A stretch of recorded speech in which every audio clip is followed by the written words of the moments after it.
Well, hello.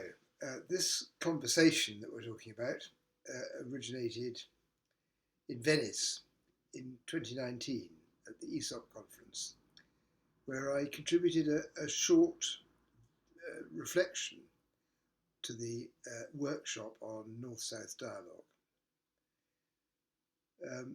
This reflection had to do with a paradox, which you could call the paradox of regulation. The paradox being the very different effects of regulation in North and South. If we start with the economic history of the North, it's generally felt that standardization has worked progressively as a factor in the cumulative regulation of markets. It curbed the excesses of unfettered capitalism in the 19th century. It didn't ensure equality, but it did ensure a degree of equity between citizens by virtue of their citizenship.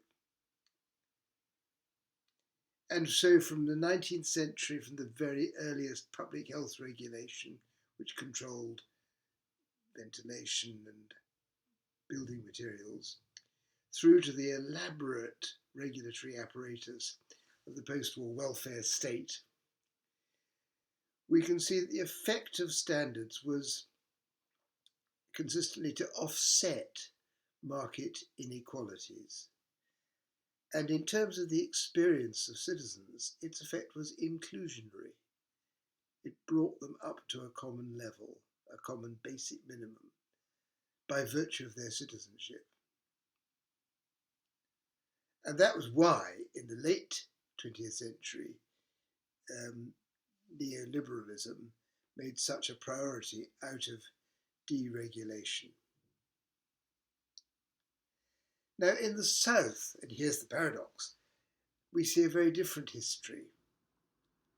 First of all, standards came from a different place. They were derived from the colonial metropolis in some situations, and in others, they were derived from international standard-setting organizations that could be described as neo-colonial because they were dominated by the experience of the advanced industrial countries, particularly by American standardization.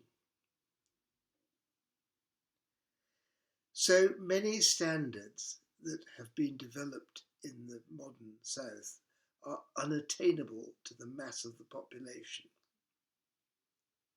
A sizable percentage can't conform, and their non-conformity excludes them from significant rights of citizenship. So regulation generates exclusion, it generates marginality. That's the essence of the dualistic economy,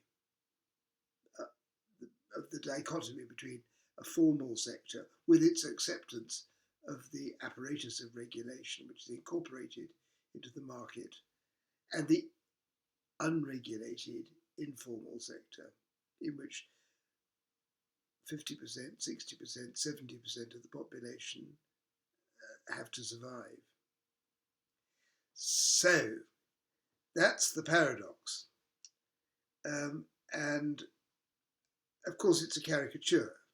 It's a terrible caricature. We can generalize about standards at our peril across the variety of economic sectors and the variety of situations and the different levels of government that might be involved in administering standards. And that's why I really welcome this dialogue, which you can read, in which two young, promising academics have brought a hint of, in their short contributions, a hint of very detailed specific case studies of regulatory practice in specific sectors.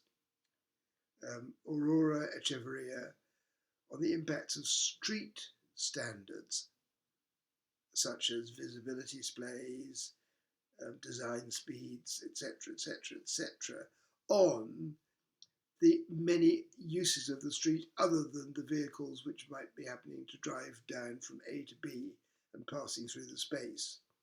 And of course, in a country like Mexico, you're talking about the employment space for a significant sector of the population who are there shining shoes, selling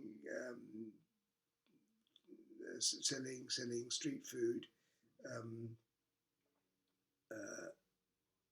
so manning newspaper stands, or waiting for the shared transport that will take them back out to the barrio in which they happen to live. Now, all of these things may be adversely affected by street standards. So, a very interesting case. And the other one is this fascinating one by Mahak Agrawal on the impact of the Indian government's provision to prevent defecation, shitting in the open air. This is a very old topic. If we look at Patrick Geddes' plans for India, we see that this was a live issue in the in the early 20th century when he prepared his plans for the Indian Rajas, collected by Jacqueline Tiriton, a classic of early planning theory, but still a very live and significant issue. And the Indian government's response was to issue millions of toilets, many of which have proved to be unusable. So another fantastically relevant and timely glimpse into what is actually involved in the enforcement of standards and the creation of services which enable certain basic minima to be met or not met, in this case because the toilets didn't work, because there was no water, for example, because they were water-based, etc. Okay, two wonderful case studies which I think rather nicely complement my generalizations. So I would like to thank our two contributors and wish them very well in their very promising studies. I'd like to thank Juicy Papalado and Chandrina Muko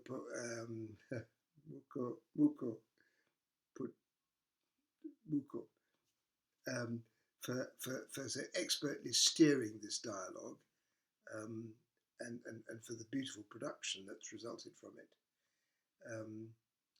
And I'd like to wish all of you great enlightenment in the reading of it. Thank you. Bye-bye.